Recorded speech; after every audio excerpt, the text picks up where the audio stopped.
About the resolution on gun control. A couple of confusing things in there. The first is statistics you have from Education Week actually come from every town USA, which is not exactly a reliable source of information. To their credit of Education Week, if you drill down on their website, they actually have the actual number of school shootings this year, which is 7 and not 63. So there's a little bit of a discrepancy in the Second, you correctly call out that in the Heller case, the right to bear arms by citizens was affirmed. But then in the resolution, you're suggesting that that right be stripped from citizens ages 18 to 21. Yeah.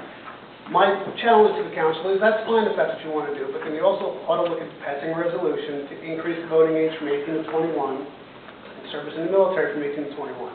If citizens can't be given the right, constitutional right as affirmed by Heller that you called out, to own and possess a firearm, if you want to call it a rifle, not let them have handguns for reasons of concealability, I'll grant that, that's fine. Then you should increase the voting age if you're saying that they're not responsible for that. Now, a couple other things to get into minutiae. You say military-style automatic weapon, semi-automatic weapon. Well, what does that mean? Can any of you give me a definition of a semi-automatic military-style weapon? Now, there's obviously everybody's fascinated with the AR-15. AR does not stand for assault rifle. It stands for Armalite Rifle Company. In the 1850s, Eugene Wagner invented it for civilian use. It was eventually turned into the M16 for the military in the 60s. Semi-automatic military-style weapons would also include Benelli shotguns, Beretta semi-automatic handguns, Colt 1911, M1A Garand for World War II. So if you want to have a little bit of specificity on a military-style automatic weapon, please kind of call that out or know what you're talking about. Anybody in the dais would like to go to a range and shoot some handguns and an AR-15, I would be willing to take anybody and give you a little bit of education on what the guns are and why they're useful. There's 30 million AR, and I don't like to use the nomenclature. I have an AR-style rifle. It's not called an AR-15, it's called a Model 3 from the company that I bought it from. It's a versatile platform. My kids are 8 years old. They shoot it. We go target shooting. It's not the weapon, it's the person behind the weapon. There's 52 million gun owners in the country. There's been 40 mass shootings since Columbine in 1998. You can do the math. Percentage is extremely small. The question is, how do we keep the hands out of the bad people instead of punishing the legitimate, law-abiding citizens? All of these gun control measures affect us, the law-abiding gun owners. I live in New Jersey. As a gun owner in New Jersey, the rules are strict. They're ridiculous. If I put a gun in my car to go to the gun range, I don't have a lockable trunk. I have to put the ammo in the front with me and the gun in the back.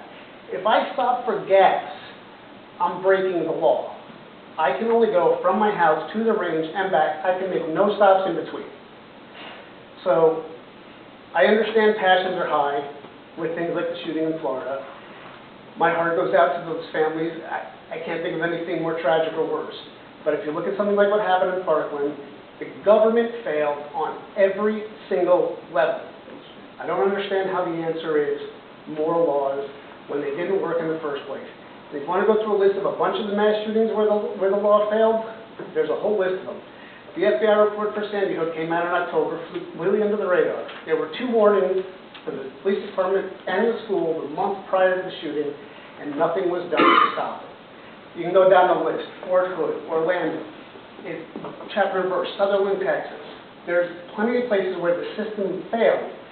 For example, I'm not sure how many people are aware of this, the federal government on average prosecutes 0.1% of all people that lie on Form 4473, which is what you have to fill out to purchase a firearm. So most people that know they probably aren't going to get a weapon, there's no repercussion for them filling out the form in the first place. So some things in the resolution are fine, but there's some things that aren't. There's no accessory that makes a weapon assault-style weapon. If I hit somebody with a golf club, it's an assault golf club. There's no such thing as an assault-style rifle. If you want to get into specificity, yes, the military has selective fire weapons, which means they can go from safe to semi-auto to full auto. You cannot buy that in the U.S. for all intents and purposes since 1986. Thank you for your time. Some parts of the resolution I didn't have any problems with, but like I said, there's some parts that were inconsistent.